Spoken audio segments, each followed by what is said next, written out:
আসসালামু আলাইকুম রহমতুল্লাহ বরাকাত। কেমন আছেন আপনারা? সবাই ভালো আছেন? একটি কথা মনে রাখবেন, ঘরের মধ্যে যদি আলো না থাকে তখন সেই ঘর অন্ধকার। আর আপনার পকেটে যদি পয়সা না থাকে তাহলে আপনার চলাটাও মানে একটা অন্ধকারের মতো। পকেট ভর্তি যদি টাকা থাকে তাহলে আপনাকে সবাই চিনবে। যেমনিভাবে ঘরের মধ্যে যদি আলো থাকে সবাই একজন একজনকে দেখতে পারবে।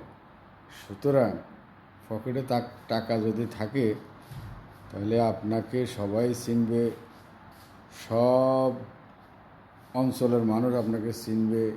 মানে আপনি একজন ভাইরাল ব্যক্তি, ভাইরাল হয়ে যাবেন সমাজে, রাষ্ট্রে, বিদেশে, দেশে, যেইখানে।